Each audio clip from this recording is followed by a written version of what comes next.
Hi, I'm Lara. Welcome to Words of Peace.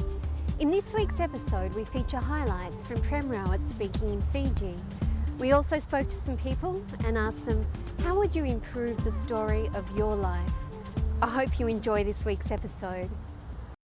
Why peace? The world will tell you this is what the world needs, this is what the world needs, this is what the world needs.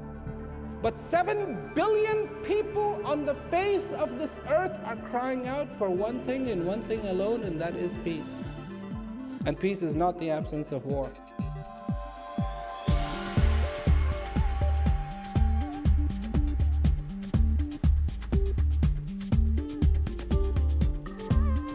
So I'm here to tell you about a very simple story. And the story is not about some king, some prince, some elephant, some mouse. But the story is about you, your story. Who are you? What does it mean to you that you are alive? When you wake up in the morning, do you think about your responsibilities? Or do you think about this gift that you're awake? That you're awake. What does it mean to be awake? Nothing to you. Nothing. Ah, what time is it? I'm late.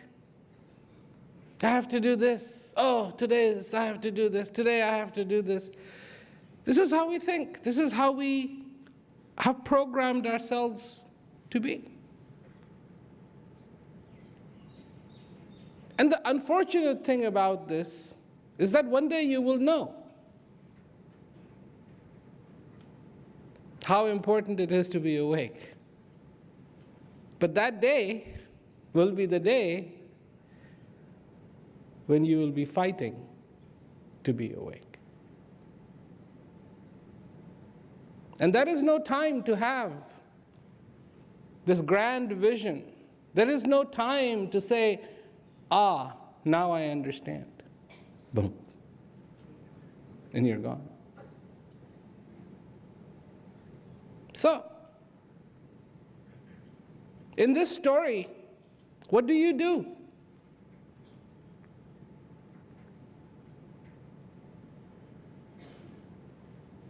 It's your story. You know. You fill in the blanks. You know what you do. You talk, do you think about your problems? Do you?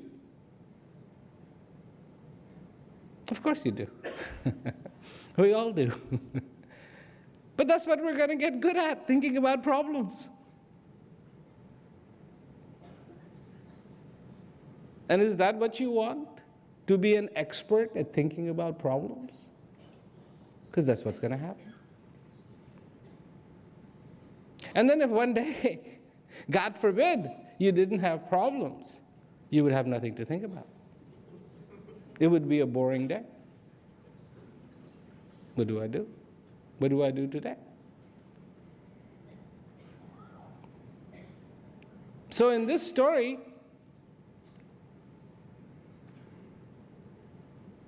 do you get fulfilled? Remember the Cinderella story?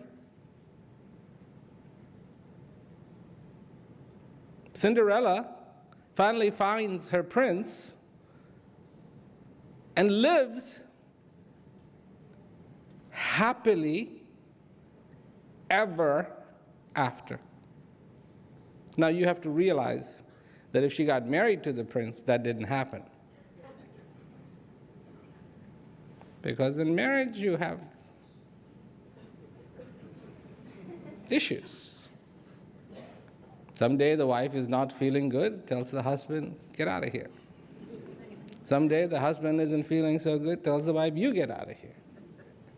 I think every relationship has its problems. I think it's kind of unrealistic to say that when you find your prince or your princess, you're going to live happily ever after. No life is perfect. I think more that you meet people for a reason and you learn something from those people, but it doesn't particularly mean that they're going to be the prince or the happily ever after. They might just be a chapter of your life where you really did learn something from them, but you move on, I guess. Finding a prince or princess to live happily ever after. I think that's a notion that I've grown up with, watching Disney movies, but I don't think that's necessarily all there is to it. I think I probably have to find the prince within myself and then attract like-minded people into my life. I think that's probably what will make me live happily ever after. The reason why I came to Fiji and to talk to you, to bring this message to you, the message of today, not of people who were 500 years ago, 1,000 years ago, 2,000 years ago, but the message for the people of now.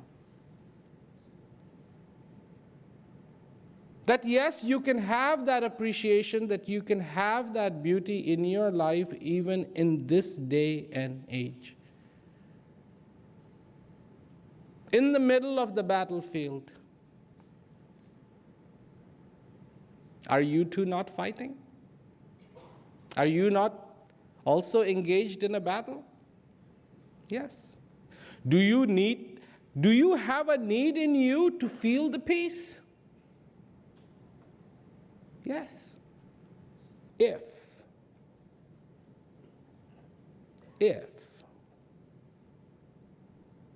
the need for peace is like the need for sleep,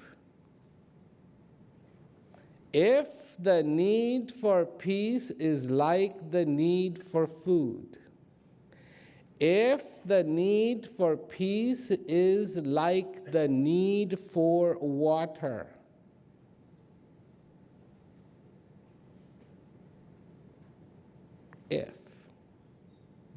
I'm just saying this,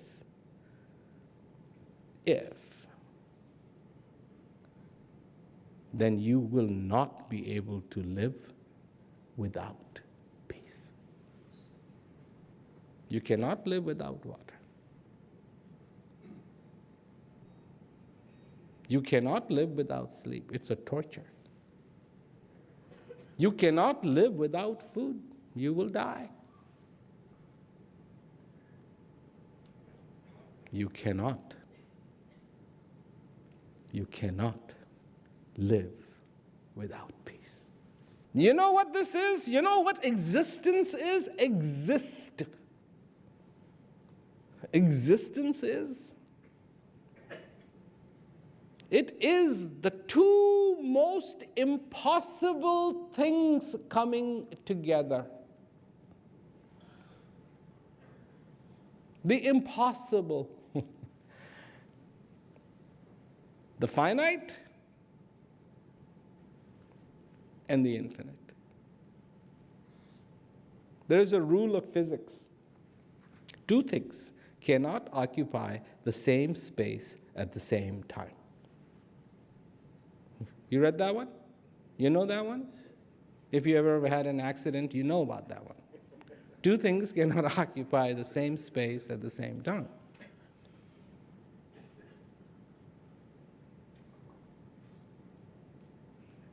That law is defied in your existence. In the same place, at the same time. The infinite resides in the finite. It's only for a short period of time that the law is defied. But that's what makes you, you. That's what makes this existence a miracle. That's what makes this existence a blessing.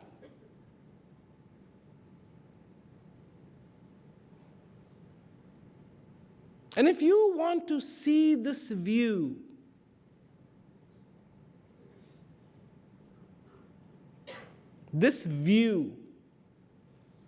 that is inside of you,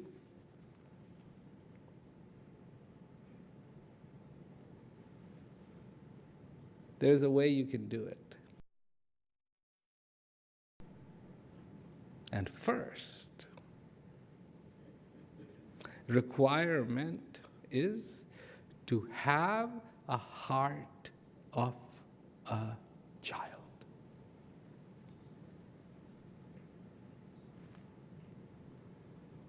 What? Not to make a pilgrimage walking backwards, climbing 30,000 steps, sacrificing 15 goats, bringing 70 tons of milk? No. No. No. No. Heart of a child.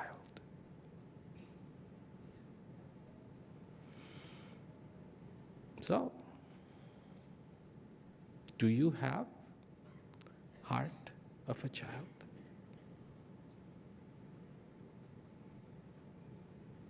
Do you? Do you?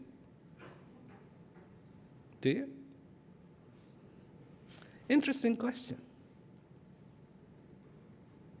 Why is it an interesting question? Do you have pictures of yourself when you were young? Do you? At home? Look at it. And ask yourself, what happened to that person? Where'd that person go? Obviously, that person was there, right? That's the picture. But where's that person now?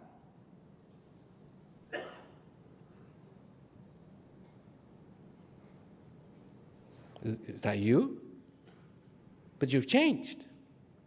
Well, if I look at pictures of me as a child compared to now, I think what's changed is back then I didn't have a sense of responsibility. As a child, you do live much more in the present, and as you get older, you become more self-critical and like looking at yourself as if you're looking in a mirror or something all the time. I tend to not to think too much about changing between now and then, because it could be scary to me to think that I've matured too much. I guess, looking at myself as a child, I think I still have that happy-go-lucky heart, but possibly a bit more mature. Could it be like a pearl? You know how a pearl is made? Little element, and then one layer after another layer, after another layer, after another layer, after another layer, after another layer. The oyster keeps putting those layers on, and it becomes a pearl. So, could it be that child is still there, but there is another layer, and another layer, and another layer, and another layer, and another layer, and another layer, and another layer, and top of another layer, and now the child looks like this. And if this layer was taken off, and another layer was taken off, and another layer was taken off, and another layer was taken off, and another layer was taken off, and another layer was taken off, could it be that that child would be there? And I'm not talking about physically. I'm talking about ignorance. Ignorance. Child is not ignorant. And you could make a case for that. You could write a book on it. Is child ignorant?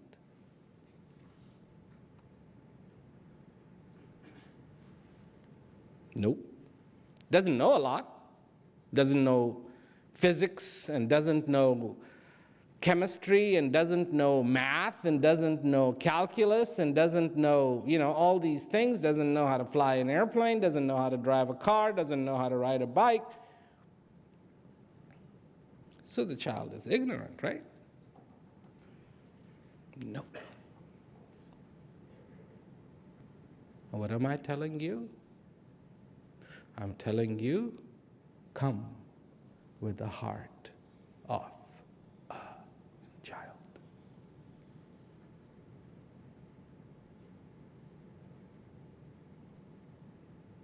Stop ignoring the obvious.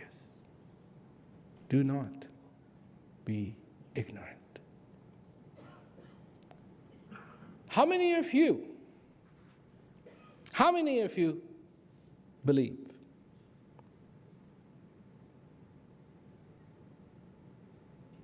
All right? Let me ask it to you this way. How many of you believe in God?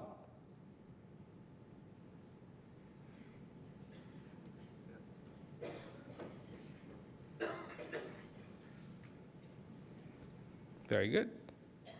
See, that wasn't so hard. You think that's enough?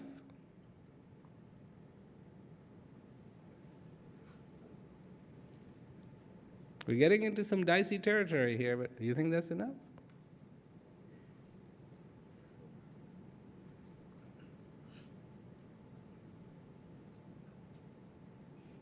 Or should you know?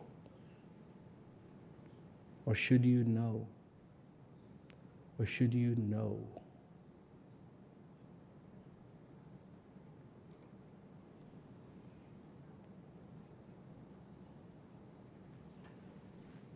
There is a difference in believing and knowing.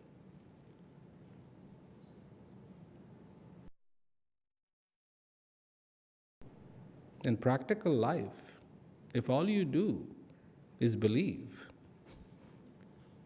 you're not going to be able to function.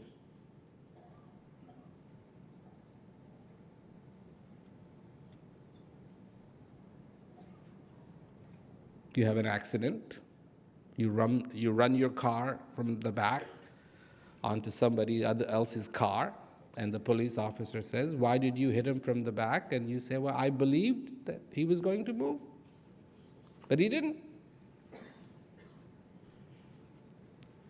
Believe? No. Now, if you know, believing is covered. But in believing, knowing is not covered. So,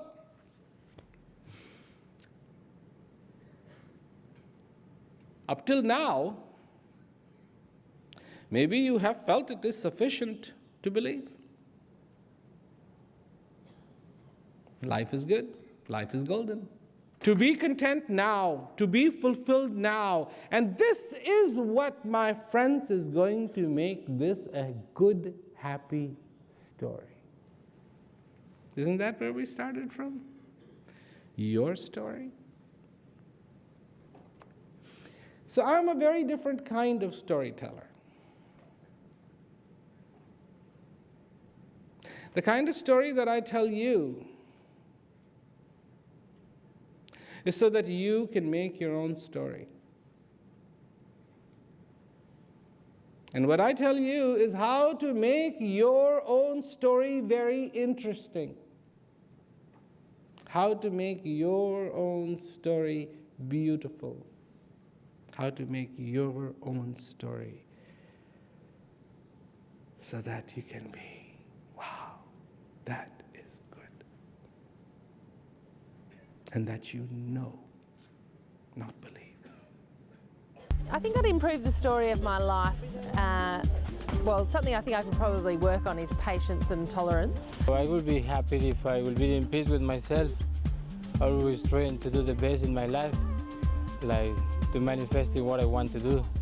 I don't think, if you ask me to improve the happiness of my life, I don't think I could. I don't need to improve the story of my life because I'm a very happy person. I got everything that I can possibly want. I got my wife, I got my cats, I got a lovely family, 3,000 miles away from here, so perfect. Troubles, problems, they will come and they will go. If you are having a bad time, I'm going to play astrologer, okay? I'll tell you your future. You'll find it very accurate. If you're having a bad time, have patience. It'll go away. If you're having a good time, have patience. It'll go away.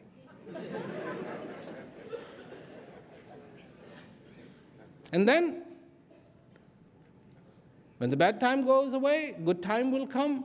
When the good time comes, that will last for a little while, then the bad time will come. The good time is the time to prepare for the bad time. The bad time is to appreciate the good time. Somebody wants you to have a good time.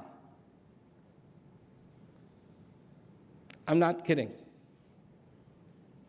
because it's built into the design. You love being happy, and you hate being sad. It's built in. People go, oh, I wish human beings were born with a manual. No, the manual is built in. It is there. You love being happy, you hate being sad. Why do you need a manual? Isn't it obvious? Somebody wants you to seek and find happiness in your life. And guess what? You have absolutely no limit of happiness. You can be as happy as you want. And more, and that's fine. And more, and that's fine. And more, and that's fine. It's not like you're going to break any bones. It's not like you're going to get disease from happiness. Sadness, on the other hand, you cannot tolerate it well at all. Not only the sadness, as little as possible is good, and when there is too much, yes, you may end up breaking.